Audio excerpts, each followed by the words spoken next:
État, vous êtes à Paris, comment est-ce que vous allez? Est-ce que vous n'avez pas trop froid? Il fait vraiment très froid dehors, mais je suis époustouflée par cette incroyable ville romantique. Je regarde par la fenêtre et je me dis que c'est fou. C'est juste fou. J'ai l'impression d'être dans un film. Alors on a encore en tête cette folle soirée de mai lorsque vous remportez l'Eurovision. Qu'est-ce qui s'est passé pour vous depuis cette soirée?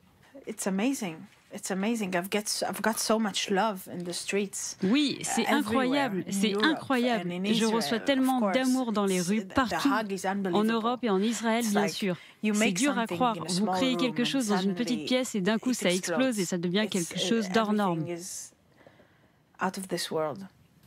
Est-ce que c'était votre rêve d'être chanteuse depuis toujours? Vous avez étudié autre chose? Vous aviez prévu un plan B?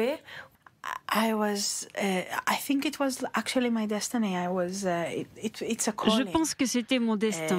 C'est une vocation. Lorsque j'étais petite, j'ai grandi au Nigeria et j'ai étudié dans une classe où les enfants étaient tous de couleurs et d'ethnies différentes. Et lorsque je suis rentrée en Israël, lorsque j'avais 7 ans, j'ai intégré une classe dans laquelle tous les enfants se ressemblaient.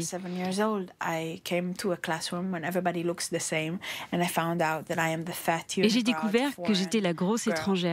J'ai dû trouver une force, quelque chose que je pouvais faire, et donc j'ai appris à imiter les animaux. Je suis devenue le clown de la classe.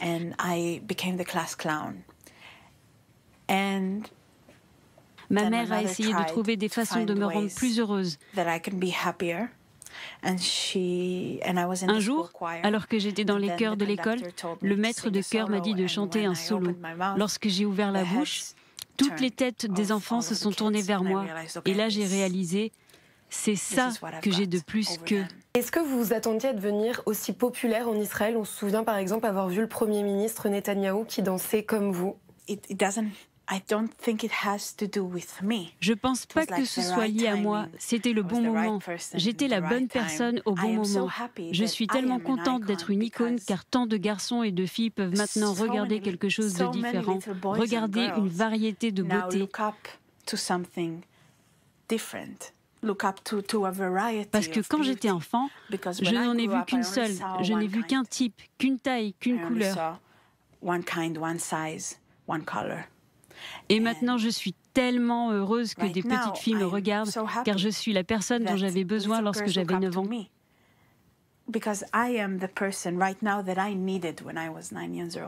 Alors vous produisez ce soir à Paris. Est-ce que vous êtes excitée? Est-ce que c'est la première fois? Vous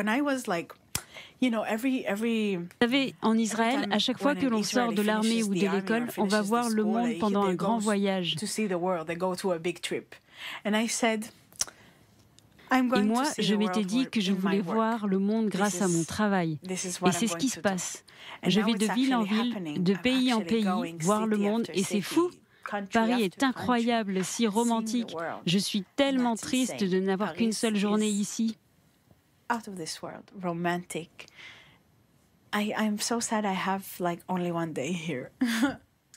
Le revers de la médaille, c'est que le mouvement BDS a appelé à boycotter vos concerts et vous a qualifié d'ambassadrice de l'état d'apartheid. Qu'est-ce que vous avez à répondre à ça? Lorsque l'on boycotte la lumière, on répand de l'obscurité. Et lorsque l'on répand de l'obscurité, cela amène toujours plus d'obscurité. C'est un cycle dont on ne sort jamais.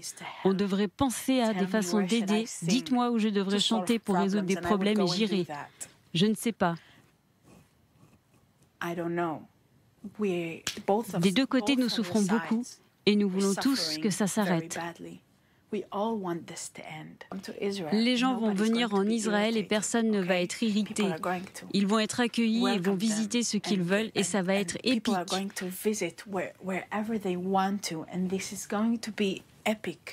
L'Eurovision aura lieu en Israël l'an prochain et c'est la chose la plus merveilleuse qui soit arrivée à Israël ces 20 dernières années. C'est fou, c'est le plus grand événement. Je pense qu'on le mérite. On mérite d'être heureux et que les gens le voient et viennent.